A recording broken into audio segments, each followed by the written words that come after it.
그러므로 내가 너희에게 이르노니 목숨을 위하여 무엇을 먹을까 무엇을 마실까 몸을 위하여 무엇을 입을까 염려하지 말라. 목숨이 음식보다 중하지 아니하며 몸이 의복보다 중하지 아니하냐. 공중의 새를 보라.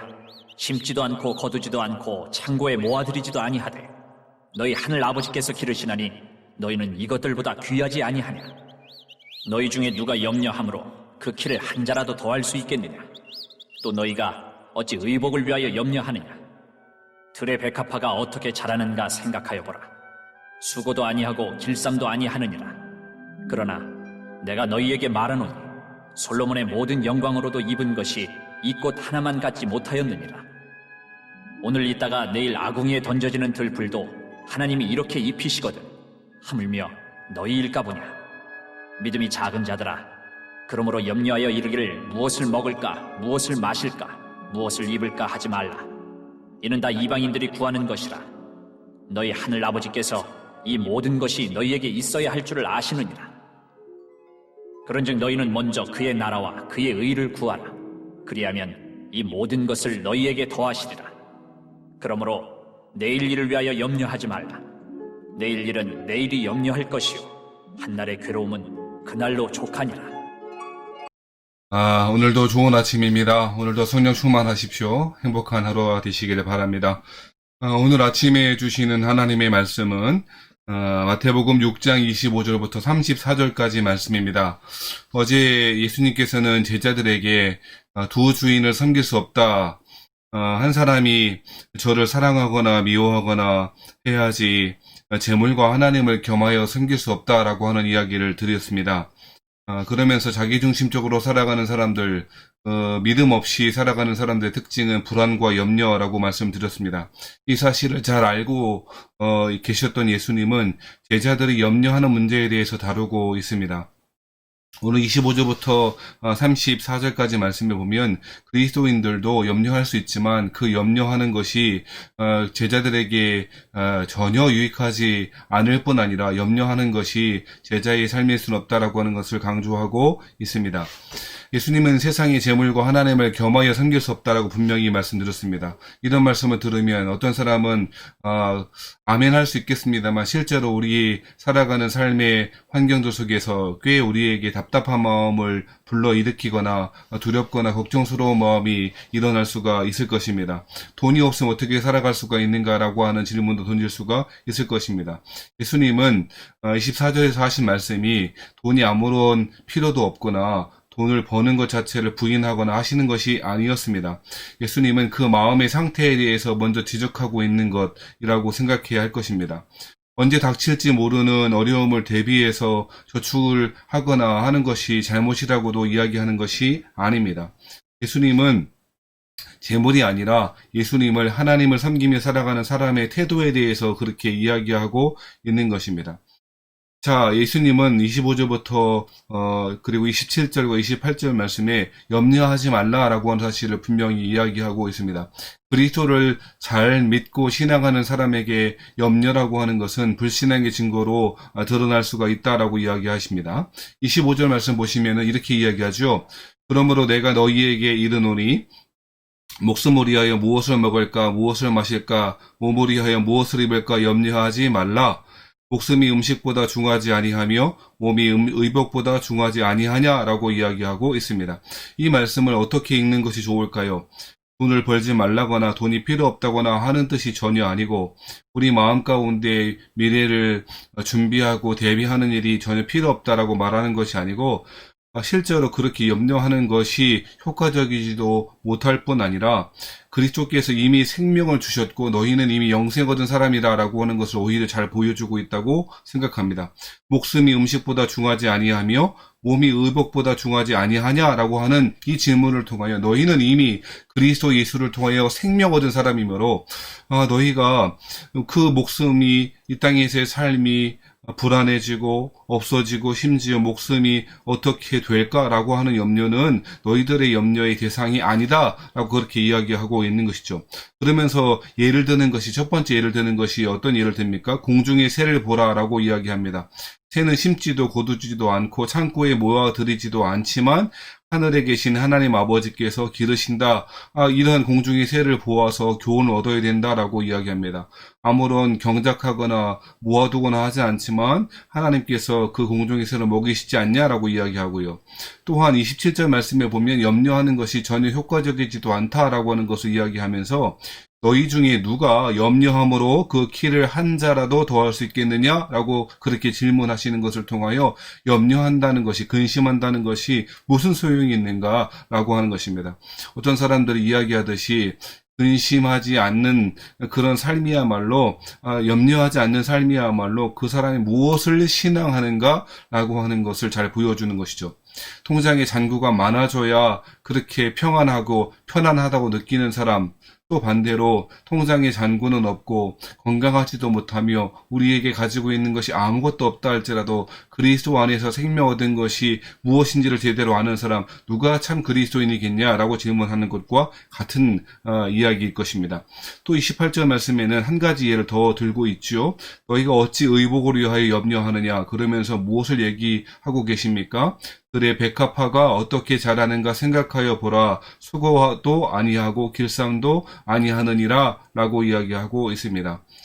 자, 백합화가 화려한 꽃을 피우는 것은 그가 노력했기 때문이 아니고 하나님의 창조의 법칙에 따라 하나님의 그 주권의 아래서 이루어지는 일이라고 이야기합니다. 그러면서 비교하기를 29절 말씀에 보면 내가 너희에게 말하노니 솔로몬의 모든 영광으로도 입은 것이 이 꽃 하나만 같지 못하였느니라 라고 이야기합니다.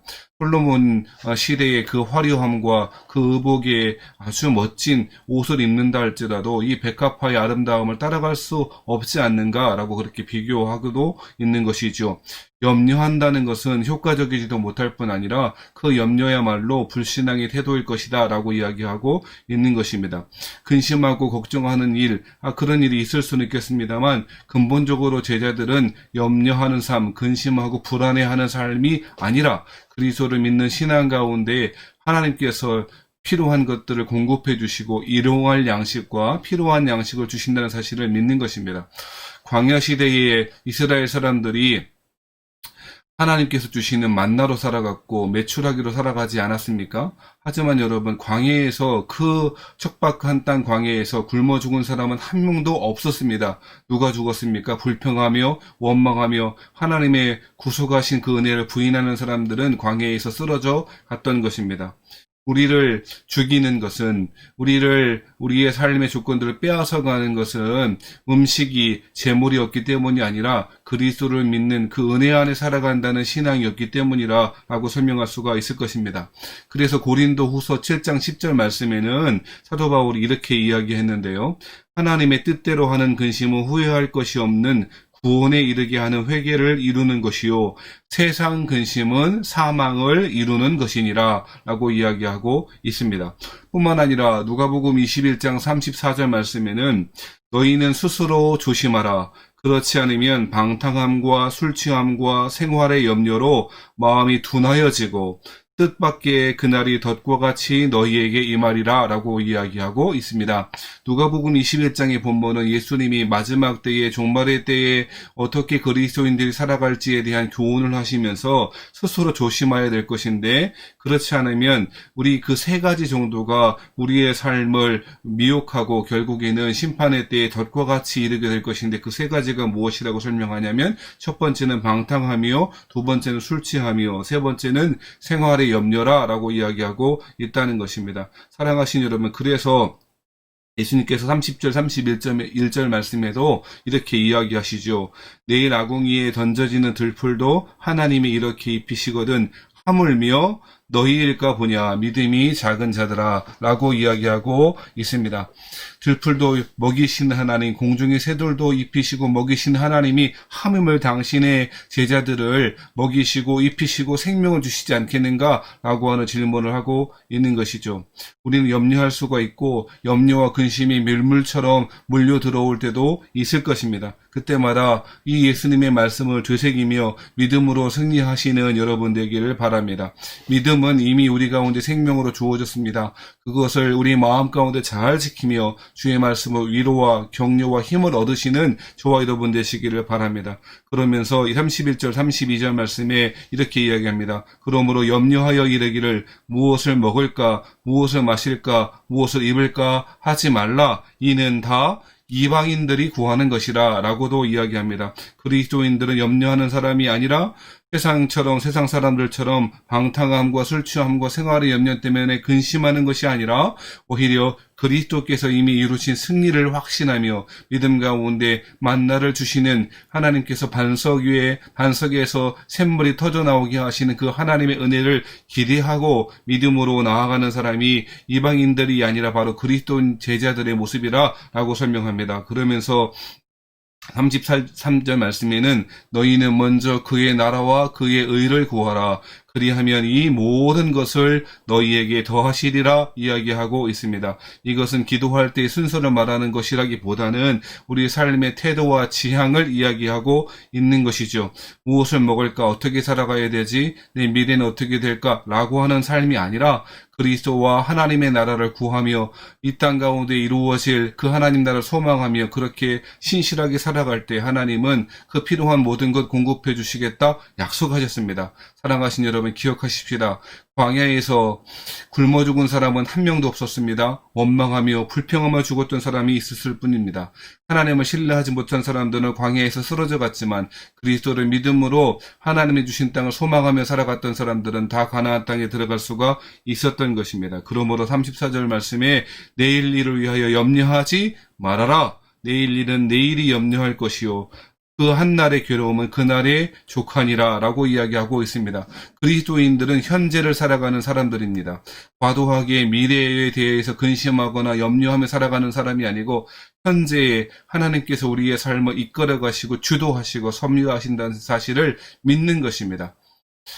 공중의 새, 들에 핀 백합화 그 모든 것이 하나님의 섭리 아래 있다면 하물며 우리가 하나님의 은혜 안에 있는 것 그것을 어찌 의심할 수가 있겠습니까? 사랑하시는 성도 여러분, 코로나 때문에 여러 가지 이유들 때문에 여러 가지 이유로 어려움을 당하고 있을 줄 압니다. 그럼에도 불구하고 이 광야의 때를 슬기롭게 지나가게 하시는 그 하나님의 은혜를 붙잡고 한 걸음 한 걸음 잘 걸어가십시다. 광야의 그 오랜 기간과 오랜 그 발걸음들은 한 걸음을 떼면서부터 시작합니다. 오늘도 믿음으로 한 걸음을 잘 떼고 한 걸음 한 걸음 좌로나 우로나 치우치지 아니하며 믿음으로 승리하시는 여러분들에게 바랍니다. 모든 것을 더해주겠다. 염려하지 말며 하물며 너희일까 보냐. 하물며 하나님의 자녀들을 너희들을 하나님이 그냥 내버려 두시겠냐. 이 말씀을 굳게 붙잡고 믿음 가운데 기뻐하시며 감사함으로 하루를 보내시는 저와 여러분 되시기를 바랍니다.